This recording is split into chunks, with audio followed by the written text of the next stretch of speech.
everyone, I am Irene Rose Mangiran, a student of Masters in Information Technology of Notre of Dadiangas University. Today, I will be presenting the output for our Android Studio project for Set 1. The Set 1 is composed of 3 applications which are bruschetta recipe, concert ticket, and medical calculator. The Set 1 Android Studio project covered 4 lessons which are: first is the introduction to mobile application development. Second is the Android user interface. Third is the user input variables manipulation. And the last one is the icons, decision-making controls, and layout orientation. And for the different lesson, there is a corresponding output or Android project application. This time, I will be presenting to you the first application developed under the lesson 2, which is the Android user interface, and that is the bruschetta recipe. For the bruschetta recipe, it was developed using the controls like text view, image view, and button. So this time, I will be presenting to you now the bruschetta recipe application. And now for our first application, we have here the bruschetta recipe. So this is the icon. And there is our interface, user interface for our bruschetta recipe. So I have here the text view, image view, and button controls. And as you have observed, there is also an additional text view here which I put because the interface is so plain and it has a lot of spaces. So I put something here. This is a description about the bruschetta recipe. So I have here also, if you have observed, this is a cursive font style. So nahanap ko siya doon sa properties ni Android Studio.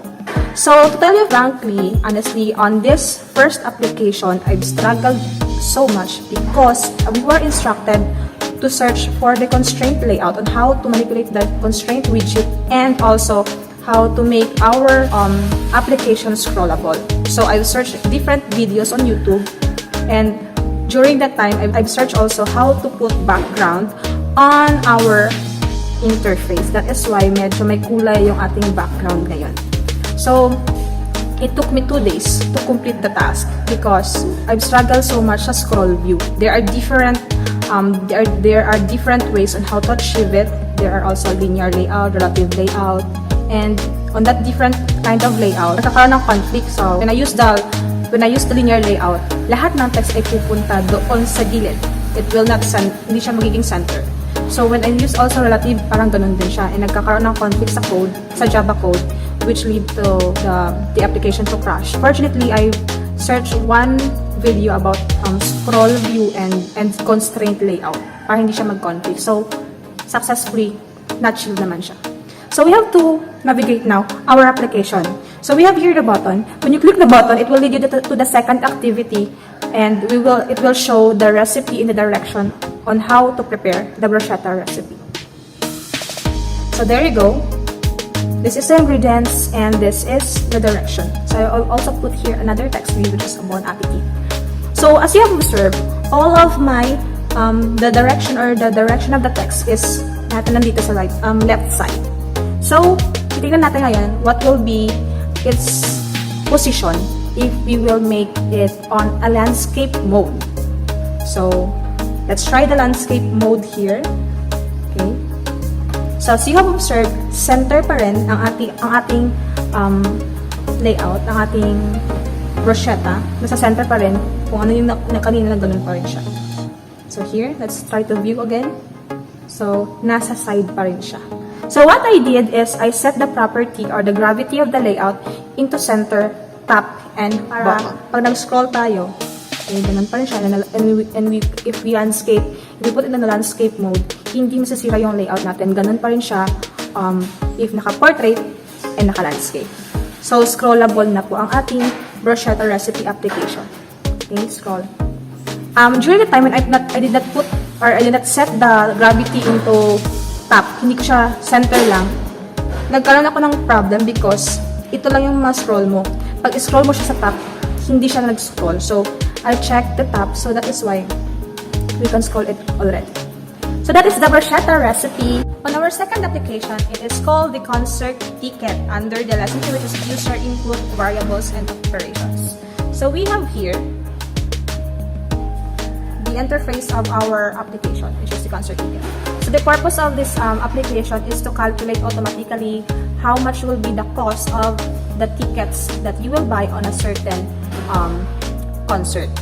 So the controls we used on this application are text view, number field, under the text view din siya. We have also here the spinner control, the spinner, and we have the button, and we have also an image view. And dito sa side na to, there is also a text view. In this area, the value or the cost or the total cost of your ticket that you will be buying will appear here. Dito siya. So let's try to navigate this application. So for example, I will buy 15 tickets for Special Sense concert. So let's try to find the cost of those 15 tickets, how much will be the cost of those. So as you have observed, the total cost of the Special Sense is 22,503.75 pesos. So it already appeared here. How much will you pay if you will buy those 15 tickets intended for Special Sense concert? So now let's try to put our application on landscape mode. So still our application is scrollable. So try to buy 8 tickets for Zigzag concert.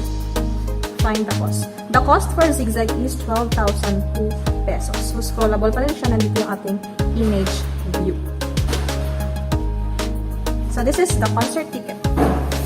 We are now down to our last application on our set 1, which is the medical calculator. Medical calculator is the output for our lesson 4, which is the icons, decision-making controls, and layout orientation. So because on this application, we will be using, or we will set already an icon for this app.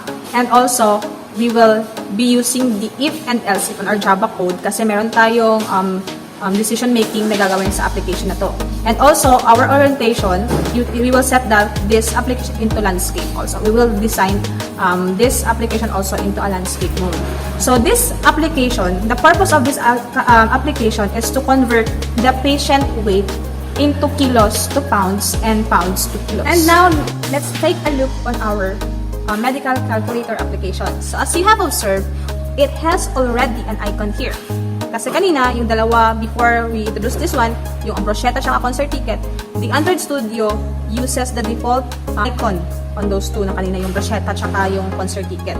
So dito, let's try to take a look or to navigate our medical calculator.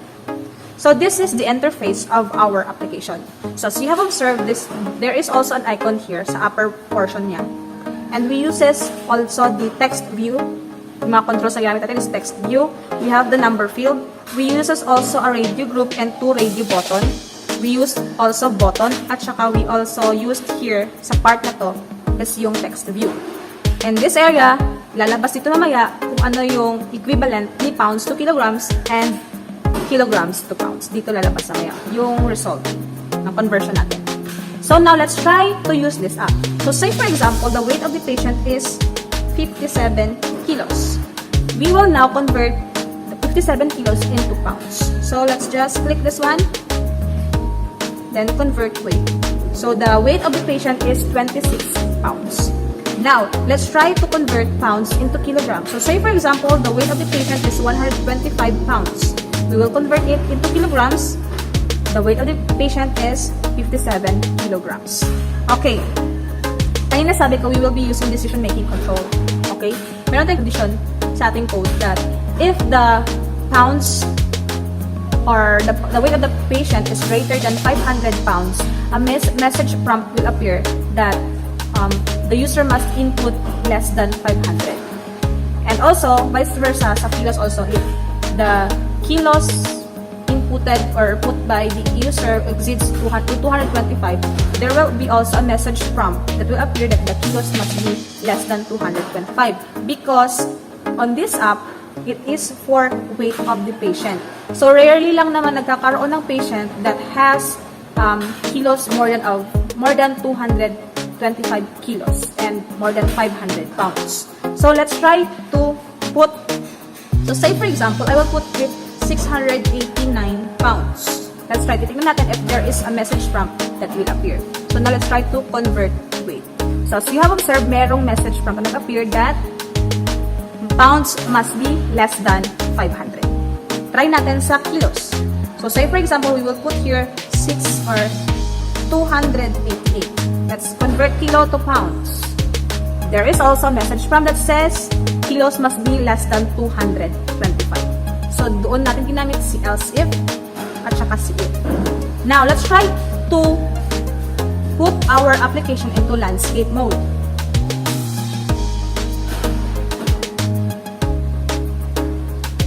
Okay, as you have observed, our application or our interface is already on landscape mode. So kanina, the two radio buttons is arranged vertically from top to bottom. But now, as you observe, from left to right, horizontally na siya na naka-align. So, because we set this on landscape orientation and the radio button from left to right so that hindi tayo marapang mag-scroll later hindi ko natin makita yung result if naka-vertically align itong dalawa kasi medyo mas mataas yung isi-scroll natin. So as you have observed, the application or the interface is still scrollable. So let's try to put a patient weight, 58 kilos. Let's convert it to pounds. Convert weight, that is 26 pounds.